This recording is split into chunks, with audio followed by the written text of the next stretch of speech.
पिछले दिनों के अंदर इलेक्शन कमीशन ऑफ इंडिया के अंदर जो वैकेंसीज थी, उन 2 वैकेंसीज को यहाँ पे फिल किया गया। अब देखिए जो पूरा प्रोसेस था बहुत ही जल्दी में हुआ, ऐसा कुछ लोगों का कहना है क्योंकि अगर आप नोटिस करो कि 14 फरवरी और 9 मार्च को तो इनफैक्ट आपके जो इलेक्शन कमीशन थे उनके द्वारा रेजिग्नेशन दिया गया। फिर बहुत ही जल्दी में 14 और 15 मार्च को फटाफट ही प्रोसेस किया गया, जहाँ पर जो 2 नए इलेक्शन कमिश्नर्स थे उनको यहाँ पे अपॉइंट किया गया। अब कुछ लोगों ने यहाँ पर इस पूरे प्रोसेस को बहुत ही हेस्टी बोला है, बहुत ही जल्दबाजी वाला प्रोसेस बोला है एंड ऐसा बोला गया है कि यूनियन गवर्नमेंट ने अपने लोगों को वहाँ पे बिठाने के लिए यहाँ पर इस तरह से जल्दी में ये प्रोसेस किया। हालाँकि सरकार का ये कहना है कि ये जो अपॉइंटमेंट थी, वो अपने आप में बहुत ही ज़रूरी थी क्योंकि एक कॉन्स्टिट्यूशनल ड्यूटी उनके सामने है इलेक्शन कमीशन ऑफ इंडिया के द्वारा कि उनको जो इलेक्शंस हैं, वो समय के ऊपर कराने हैं। अब यही मुद्दा सुप्रीम कोर्ट के अंदर गया है कि आखिर जो नए इलेक्शन कमिश्नर्स की जो अपॉइंटमेंट थी, उसको किस तरह से सेंटर यहाँ पे डिफेंड करता है सुप्रीम कोर्ट के अंदर। तो आने वाले दिनों के अंदर इसके ऊपर भी हमें फैसला देखने को मिल सकता है। दोस्तों डेट है आज के 21 मार्च 2024 एंड आप सभी का स्वागत है आज के प्रीलिम बूस्टर न्यूज़ डिस्कशन के अंदर। दोस्तों कल ना 20 मार्च थी। अब मैं इतना एम्फसाइज़ क्यों कर रहा हूँ 20 मार्च के ऊपर? क्योंकि 20 मार्च को ना इंटरनेशनल डे ऑफ हैप्पीनेस होता है। ठीक है? तो सबसे पहले तो आप सबको इस दिन की, ठीक है, जो भी शुभकामनाएँ। ठीक है? दुनिया में देखो कहते हैं कि दुनिया में 2 चीज़ें बड़ी इंपॉर्टेंट हैं। एक कि आपको ज़िंदगी में कितनी खुशी मिलती है and at the same time आपकी वजह से बाकी लोगों को कितनी खुशी मिलती है। यही कहीं न कहीं लाइफ़ का पर्पस होता है। एनीवेज़ कमिंग टू पॉइंट, जब भी हर साल 20 मार्च को जब इंटरनेशनल डे ऑफ हैप्पीनेस होता है, उस दिन को वर्ल्ड हैप्पीनेस रिपोर्ट ये रिलीज़ करी जाती है। अब पहला सवाल तो यही आएगा कि आखिर इस रिपोर्ट को रिलीज़ कौन करता है? तो ध्यान रखिएगा इस रिपोर्ट को रिलीज़ किया जाता है बाय यूएनएसडीएसएन यानी कि United nation sustainable development solution network. इसके द्वारा यहाँ पे ये रिपोर्ट निकाली जाती है। अब अगर हम बात करें भारत की, तो इंडिया का रैंक पिछले साल था सर 126 और इस साल भी हम 126 पर ही रहे हैं। तो हमारा रैंक ना नीचे गया है, ना ही इम्प्रूव हुआ है, हम उसी रैंक के ऊपर हैं। ठीक है? यहाँ पर डिफरेंट डिफरेंट कंट्रीज़ के अंदर सर्वे किया जाता है, लोगों से अपना खुद का असेसमेंट देखा जाता है कि भैया वो कितने खुश हैं। जैसे मैं आपसे अगर पूछता हूँ, आप कितने खुश हो? तो शायद आप बोलोगे सर लाइफ में तो दुःख ही दुःख है, अभी पॉलिटी रिवाइज़ करनी है, इकोनॉमिक रिवाइज़ करनी है। तो इस तरह से सर्वे बेसिस के हिसाब से ना लोगों की हैप्पीनेस को यहाँ पे असेस किया जाता है, साथ-साथ उनका इकोनॉमिक और सोशल डेटा। टोटल यहाँ पर आपको 6 की फैक्टर्स देखने को मिल जाएँगे।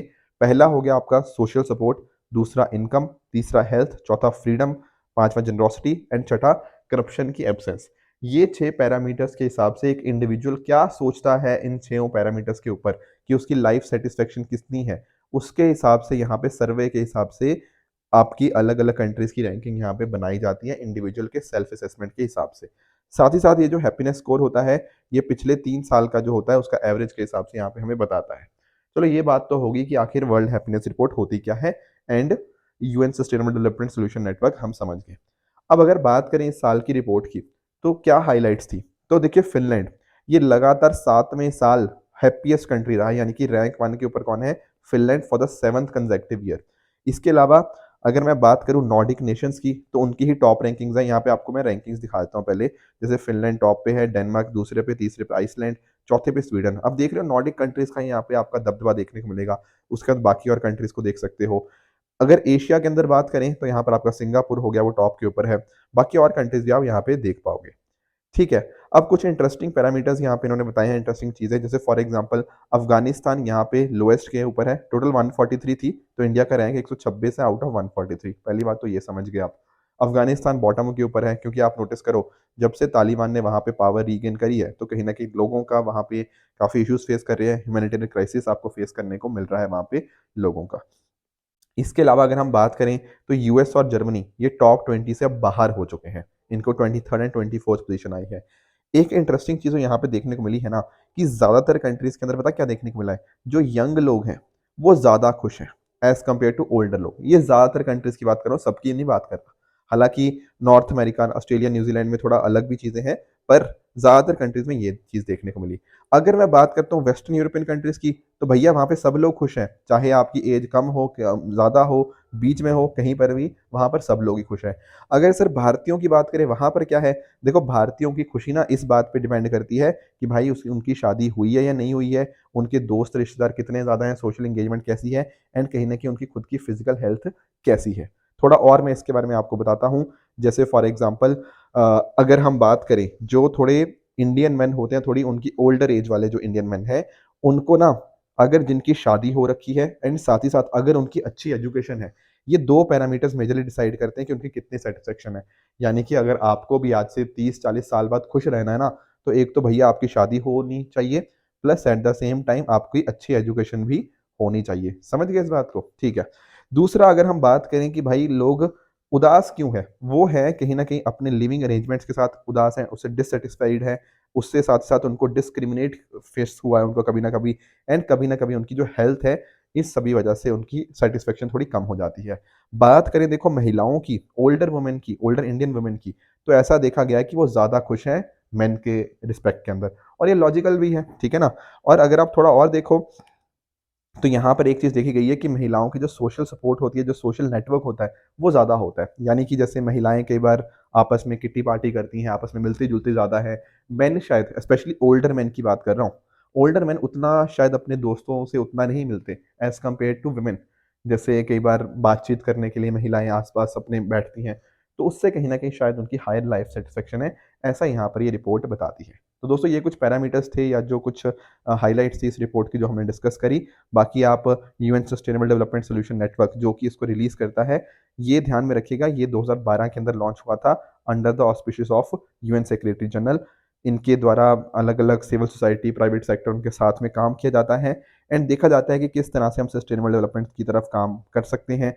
पेरिस क्लाइमेट एग्रीमेंट हो गया या एसडीजी गोल्स हो गया, उनको हम किस तरह से अचीव कर सकते हैं, ये कुछ बातें हमें यहाँ पे जाननी चाहिए। नेक्स्ट चलते हैं अगले टॉपिक की तरफ, दैट इज शिप्रा रिवर के बारे में थोड़ा पढ़ लेते हैं। देखो, अभी क्या हुआ है ना, शिप्रा रिवर का एक सीएजी ऑडिट हुआ है, ठीक है ना, तो उस फाइंडिंग्स में हम ज़्यादा नहीं जाएंगे, पर शिप्रा रिवर के बारे में हमें चीज़ें पता होनी चाहिए। पहली बात तो आप समझो, ये मध्य प्रदेश के अंदर आपको ये रिवर देखने को मिल जाएगी, और ये एक पेरिनियल रिवर है जो लगातार चलती है ना, उसको यहाँ पे पेरिनियल रिवर यहाँ पे बोलते हैं। And it is consider as the, जैसे गंगा मैया को आप बहुत ही सेक्रेड मानते हो, उसी तरह से यहाँ पे हिंदूज जो हैं वो डेफिनेटली शिप्रा रिवर को बहुत ज़्यादा सेक्रेड मानते हैं। मैं आपको थोड़ा समझाता भी हूँ। अगर आप लोग ना, ये आई थिंक आपको मैप थोड़ा ज़्यादा क्लियर नहीं दिख रहा होगा, पर जब हम बात करते हैं ना कुंभ मेला की, तो आप जानते हो कुंभ मेला हमें अलग अलग जगह पे लोकेटेड देखने को मिल जाता है, बिल्कुल ठीक बात है। तो उनमें से देखो, एक तो है आपका जैसे हरिद्वार, राइट। हरिद्वार कहाँ पे आता है सर? ये गंगा जी के किनारे आता है, बिल्कुल। उसके अलावा आपका जो प्रयागराज हो गया, प्रयागराज आपका यहाँ पे गंगा, यमुना, सरस्वती, इन तीनों का कॉन्फ्रेंस के ऊपर लोकेटेड है। इसके अलावा एक है आपका नासिक, नासिक में भी आपका कुंभ मेला लगता है, ये गोदावरी नदी के ऊपर है। उसके अलावा एक आपका यहाँ पे है, कहाँ पे? उज्जैन। उज्जैन कहाँ पे है? ये शिप्रा नदी के किनारे है। तो बेसिकली ना, ये चारों जो आपके प्लेसेस हैं जहाँ पर कुंभ मेला हमें देखने को मिलता है, मतलब टोटल टोटल वैसे तो 12 साल बाद रिपीट होता है, पर विद इन उसके अलग अलग पार्ट्स में देखने को मिलता है। तो इन घाट्स के ऊपर जो आपके ये जो कुंभ मेला लगता है, ये 4 नदियाँ आपको पता होनी चाहिए। तो डेफ़िनेटली जो शिप्रा नदी है ना, उसकी भी अपने आप में बहुत ज़्यादा इम्पोर्टेंस बन जाती है हिंदुइज़्म के अंदर। बाकी जो उज्जैन का जो होली सिटी है, उज्जैन का महाकाल आप जानते होंगे, वो यहीं पर शिप्रा नदी के ही राइट बैंक के ऊपर सिचुएटेड है। इसकी 2 आपको ट्रिब्यूटरीज़ खान और गंभीर आपको देखने को मिल जाएगी। कुछ और पॉइंटर्स पे अगर हम बात करें रिलीजियस सिग्निफिकेंस की, जैसे मैं आपको बता भी रहा था, तो ऐसा माना जाता है कि पुराण्स के अंदर कि जो शिप्रा है वो ओरिजिनेट हुए हैं from the heart of Varaha, जो लॉर्ड विष्णु की इनकारनेशन, उनके ही इनकारनेशन से यहाँ पे ओरिजिनेट हुई हैं। बाकी इसके अलावा अगर बात करें, जो कृष्ण भगवान हैं जो कि लॉर्ड विष्णु के ही अवतार हैं, तो इसके बैंक्स के ऊपर ही इन्होंने यहाँ पे पढ़ाई करी थी, जहाँ पे आपको सेज संदपनी जी का आश्रम भी आपको देखने को मिलता है। ठीक है, तो इसके अलावा हिंदुइज्म के अलावा बुद्धिज्म हो गया, जैनिज्म हो गया, वहाँ पर भी शिप्रा नदी का आपको यहाँ पे मेंशन देखने को मिल जाएगा। बाकी शिप्रा नदी विंध्या रेंजेस से यहाँ पे ओरिजिनेट होती है फ्रॉम अ हिल कॉल्ड काकरी टेकड़ी। ये धार डिस्ट्रिक्ट के बिल्कुल नॉर्थ में आपको लोकेटेड देखने को मिल जाएगी, एंड उज्जैन के बिल्कुल यहाँ पे पास में आपको ये रिवर देखने को मिलती है। साथ ही साथ ये मालवा प्लेटू से फ्लो करती हुई चंबल रिवर के ज्वाइन कर जाती है। These are some of things you should know about Shipra river. Next बढ़ते हैं अगले टॉपिक की तरफ, that is gender pay gap. अब पहली बात तो ये समझो, हम इसको डिस्कस इसलिए कर रहे हैं क्योंकि वर्ल्ड बैंक ग्रुप की ना एक रिपोर्ट आई है, वुमेन बिजनेस एंड लॉ। इस पर्टिकुलर रिपोर्ट के अंदर मेंशन किया हुआ है जेंडर पे गैप के बारे में। थोड़ा सा मैं आपको ना इसका मतलब समझाता हूँ। देखो ना, दो तरह की चीज़ें होती हैं, दोनों में बिल्कुल कंफ्यूज मत होना। मान लो मैं आपको एग्जांपल बताता हूँ। मान लो ये एक है पर्सन, लेट से एक पर्सन है वैभव, ठीक है, और एक पर्सन है, एक फीमेल है यहाँ पे प्रिया, ठीक है, ये मेल ये फीमेल, ठीक है। मान लो दोनों का ना स्किल सेट बिल्कुल सेम है, कहने का मतलब क्या, इनकी जो एजुकेशन है, इनके जो स्किल्स हैं बिल्कुल बराबर हैं, एग्जैक्ट सेम, और ये काम भी बराबर करते हैं। मान लो वैभव भी 12 घंटे काम करता है और प्रिया भी 12 घंटे काम करती है। अगर इनको दोनों को सेम सैलरी मिलती है तो हम इसको बोलते हैं equal pay for equal work, ठीक है। और अगर मान लो ये चीज़ नहीं होती, इनको सैलरी ऐसे नहीं मिलती, वैभव को ज़्यादा सैलरी मिल रही है, तो हम बोलेंगे कि equal pay for equal work principle follow नहीं हो रहा, ठीक है। ये तो एक प्रिंसिपल है, equal pay for equal work. पर जेंडर पे गैप ना ये दूसरी चीज़ है, ये अलग चीज़ है, this is not gender pay gap. तो आप सोचेंगे सर जेंडर पे गैप क्या है? देखो, इंडिया में जितने भी मेल हैं, ठीक है, उनका एवरेज सैलरी निकालो, समझ गए सर? उसी तरह से इंडिया में जितनी भी फीमेल्स हैं, उनकी एवरेज सैलरी निकालो। अब इनकी जितनी एवरेज सैलरी हुई और इनकी जितनी एवरेज सैलरी हुई, उसके बीच में जो गैप होगा ना, उसको बोलेंगे जेंडर पे गैप। समझ आई बात? यहाँ पर मैं बोल रहा था दो लोगों के बीच में, जहाँ पे जिनका बराबर का स्किल है, बराबर काम कर रहे हैं, उनके बीच में कितना कितना कितना पे मिल रहा था उनको। अगर इक्वल पे था तो equal pay for equal work. पर जब जेंडर पे गैप की बात करता हूँ, यहाँ पर देखा जाता है कि एक देश के अंदर जितने मेल काम कर रहे हैं, उनकी कितनी एवरेज सैलरी है, फीमेल्स की कितनी एवरेज सैलरी है। अब आप नोटिस करो, यहाँ पर एवरेज सैलरी की जब मैंने बात कर दी, तो हो सकता है सर मेल्स की स्किल सेट ज़्यादा हो, मेल की एजुकेशन ज़्यादा हो, एंड उस वजह से कहीं ना कहीं उनको काम ज़्यादा मिल रहा हो। बिल्कुल सही बात है। तो ये जेंडर पे गैप इस चीज़ को बोलते हैं। तो यहाँ पर ना जेंडर पे गैप को यहाँ पे हाईलाइट किया गया है। अब जेंडर पे गैप अगर हम बात करें ना, तो इंडिया की यहाँ पे जब बात करी गई है, तो इन्होंने यहाँ पे ये चीज़ बोली है कि इंडिया में, जैसे फॉर एग्जांपल एक तो है लेबर फोर्स पार्टिसिपेशन रेट, जो मेन है as compare to female. Labour force participation rate आप जानते होंगे, कहीं ना कहीं वो लोग जो या तो काम कर रहे हैं या फिर काम ढूंढ रहे हैं, ठीक है ना, उनको बोलते हैं labour force participation rate. India में लेबर फोर्स पार्टिसिपेशन रेट अपने आप में काफ़ी कम है। हालांकि इको सर्वे का डेटा थोड़ा अलग बोलता है, पर इनका डेटा ये निकाला है इन्होंने, वर्ल्ड बैंक वालों ने। तो इन्होंने ये बताया कि लेबर फोर्स पार्टिसिपेशन रेट कम होने की वजह से महिलाएं काम ही नहीं करना चाहती, तो ये एक मेजर कारण हो गया कि जेंडर पे गैप देखने को मिलता है।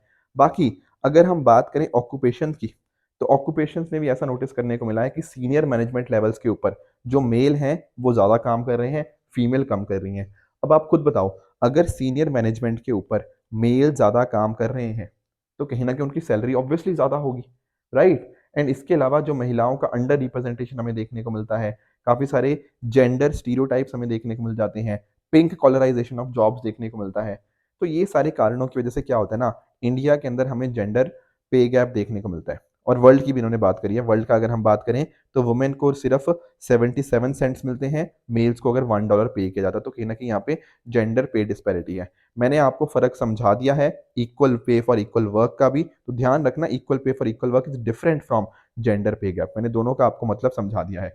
एंड क्योंकि देखो ये डेटा है, ये डेटा ऊपर नीचे हो सकता है, बिकॉज अलग अलग पैरामीटर जैसे आर्ली वेजेस, वीकली वेजेस, उसके हिसाब से अलग अलग डेटा निकलता है, तो numbers can be different. But मेरा मेजर उद्देश्य था, एक तो पहले आपको ये बताना कि ये report women business and law ये रिलीज करता है वर्ल्ड बैंक ग्रुप, एंड इसके साथ ही साथ जेंडर पे गैप, एंड साथ में ही आपका equal pay for equal work में क्या अंतर है। आई होप ये दोनों चीज़ें आप यहाँ पे समझ गए होंगे। तो इस तरह की इनइक्वालिटी, इस तरह की डिस्पैरिटी आपकी लगभग हर देश के अंदर एग्जिस्ट करती हुई हमें देखने को मिल जाएगी, ऐसा इस रिपोर्ट ने बोला है। नेक्स्ट चलते हैं वाल्मीकि टाइगर रिजर्व के ऊपर। देखो बिहार के अंदर ना सिर्फ एक ही हमें टाइगर रिजर्व देखने को मिलता है, that is Valmiki tiger reserve. अभी जो वाल्मीकि टाइगर रिजर्व है, यहाँ पे ग्रीन एनर्जी को यूज किया जाएगा ताकि कहीं ना कहीं आपके वाइल्ड एनिमल्स हैं उनको यहाँ पे पानी पिलाया जा पाए।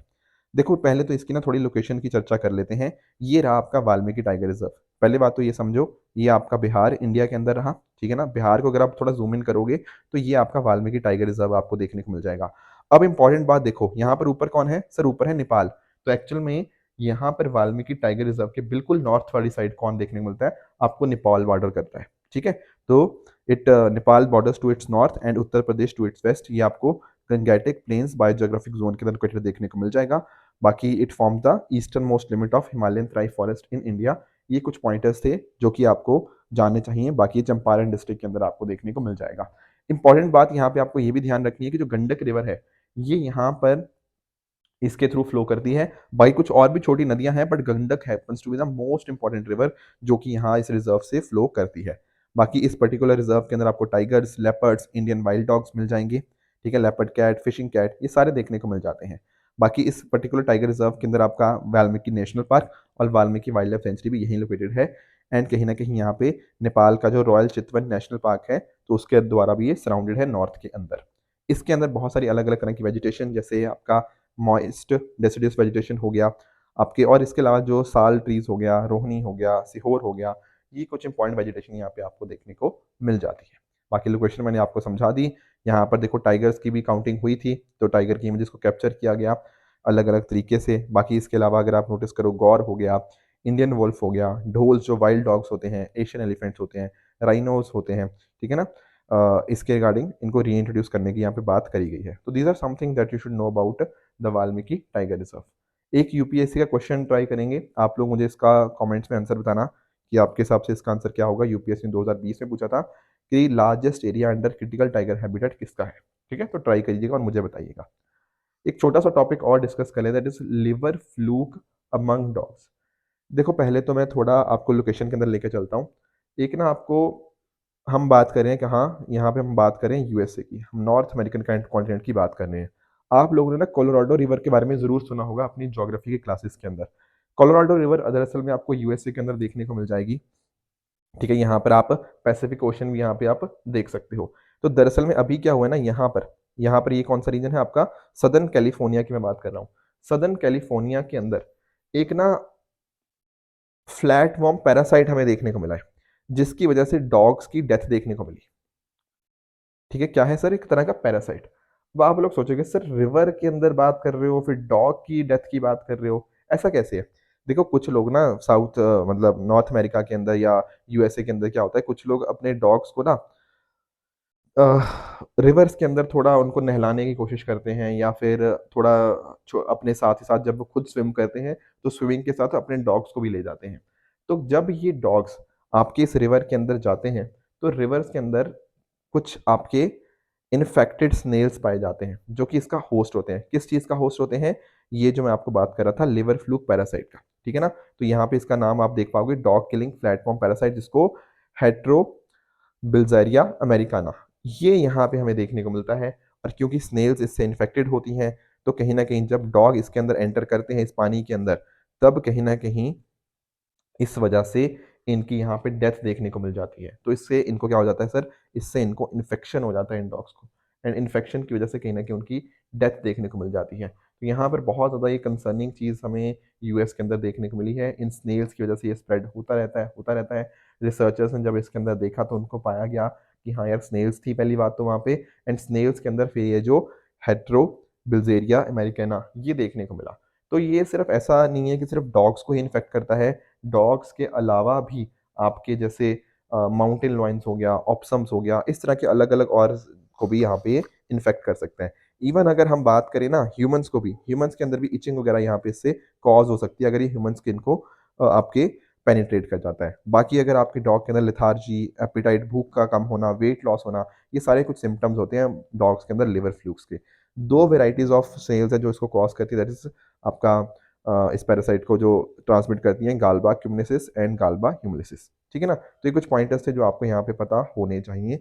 बाकी इसकी वजह से अगर आप नोटिस करो डॉग्स इस पानी के साथ आएंगे कंटामिनेटेड वाटर के साथ, तो कहीं ना कहीं उनको स्किस्टोमियासिस, ये जो कि एक फैटल यानी कि जिससे डेथ हो सकती है, वो कंडीशन यहाँ पे हो सकती है। एक्चुअल में क्या होता है ना, पैरासाइट इनके एपिडर्मिस के अंदर एंटर कर जाता है एंड कहीं ना कहीं फिर लंग्स के अंदर चला जाता है, एंड लंग्स में जाने के बाद उससे हेमरेज हो सकता है जिस वजह से उस डॉग की फिर डेथ देखने को मिलती है। तो these are some of the topics जो आज हमें डिस्कस करने थे।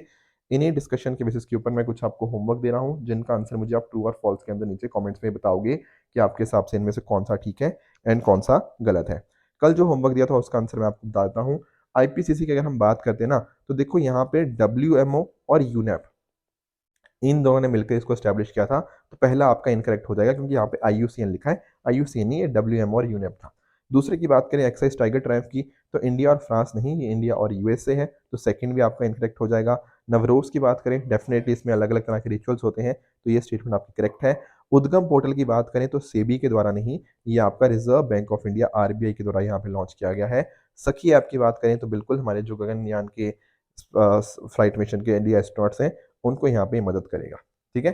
तो आज का होमवर्क एक तो मैंने अभी आपको बता दिया, जो आपका क्वेश्चन था कि लार्जेस्ट आपका क्रिटिकल टाइगर हैबिटेट वाला एरिया किसके अंतर्गत है, एक वो। एंड दूसरा आपका होमवर्क रहेगा 2022 का ये जो साइंस एंड टेक्नोलॉजी से बी सेल और टी सेल का क्या रोल होता है, ये आपका होमवर्क आज का रहेगा। कल मैंने आपको जो होमवर्क दिया था उसका आंसर बता देता हूँ। देखो, ये क्वेश्चन ना कुछ हद तक आप कर भी सकते हो, कुछ थोड़ा-सा टफ भी है। मैं आपको बताता हूँ। जैसे फॉर एग्ज़ाम्पल, अगर आपको ये पता हो कि यार पल्लव्स, जैसे फॉर एग्ज़ाम्पल यहाँ पे ना प्रतिहार की बात हुई है, पल्लव किंगडम की बात हुई है, चोला की बात हुई है, पाला डायनेस्टी की बात हुई है। तो आपको ये तो एक बेसिक आइडिया होना चाहिए, अगर आपने अपनी हिस्ट्री को अच्छे से पढ़ा है, कि पल्लव किंगडम तो पहले स्टार्ट हो गया महेंद्र वर्मन वन जी के बारे में। तो अगर आपको ये पता होता कि यार बाकियों के कंपैरिज़न में 2 तो सबसे पहले ही आएगा, तो एट लीस्ट आप बी और डी को तो एलिमिनेट कर देते।